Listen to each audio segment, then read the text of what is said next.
Welcome to point slope form, or why I love point slope form.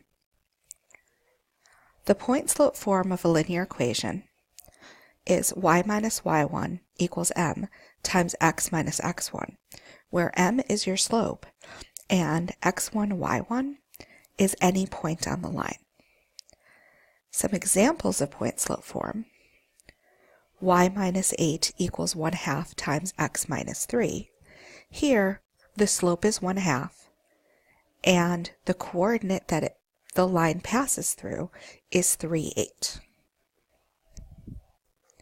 As we look at another example, here we can tell that the slope is -6, and it will pass through the point 1, -2. Finally, we're looking at our third version. It has a slope of -4/3, and it passes through the point -8, 2.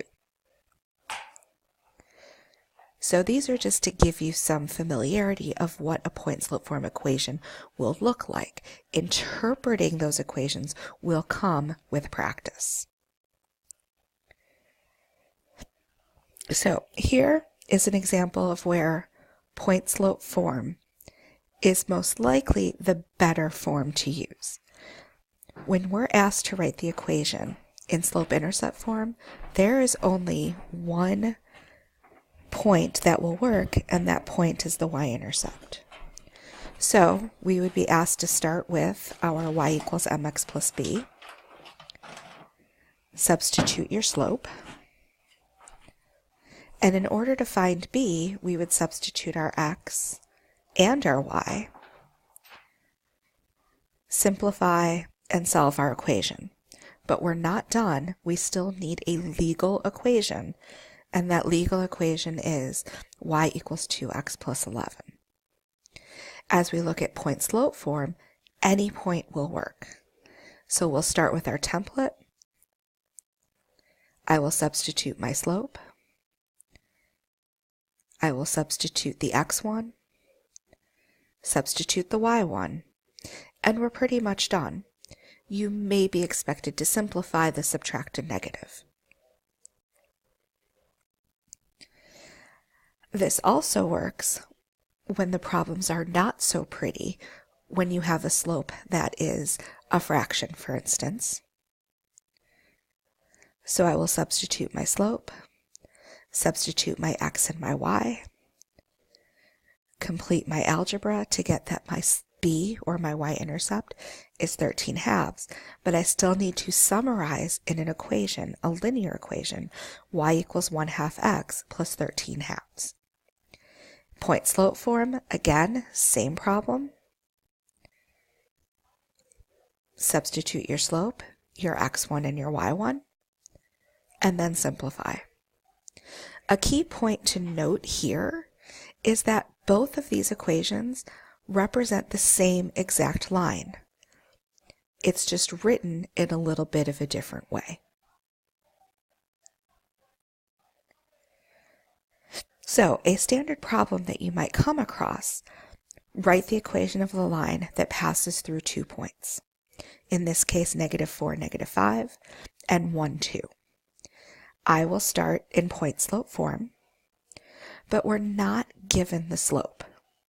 We are given 2 points, which means that we can calculate the slope in the calculate slope formula. So I will substitute my x values and my y values and simplify to get a slope of 7/5.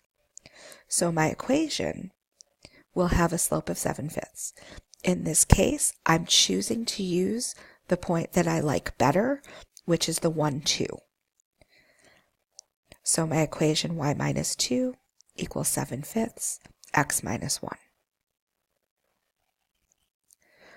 But what if you need the equation in slope-intercept form? We'll just have to continue to do some algebra manipulation. And that means we're going to distribute the 7/5. Add 2 to both sides.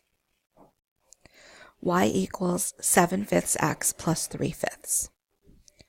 So again, we have two possible solutions for this answer in terms of writing the equation of a line. Well, actually, we have three. Had I chosen to use the point -4 and -5, that's what my equation would have looked like in point-slope form. So here are three different equations that represent the same line. But what about entering our equation into a program like Khan Academy? So here is a problem from Khan Academy where all it's asking you to do is write the equation of a line. This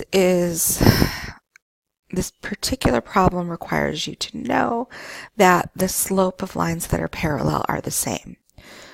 But I am going to just type the answer in point-slope form.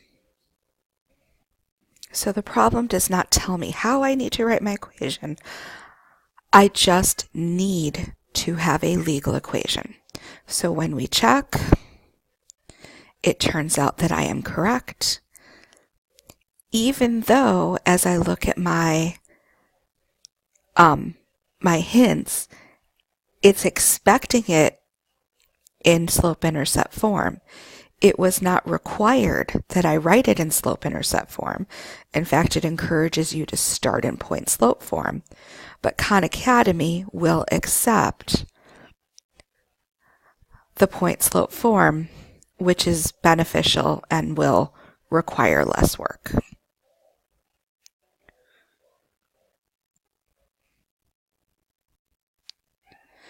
So hopefully you've come to appreciate point-slope form and understand why I love point-slope form. A correct answer with less work is always a plus. Have fun!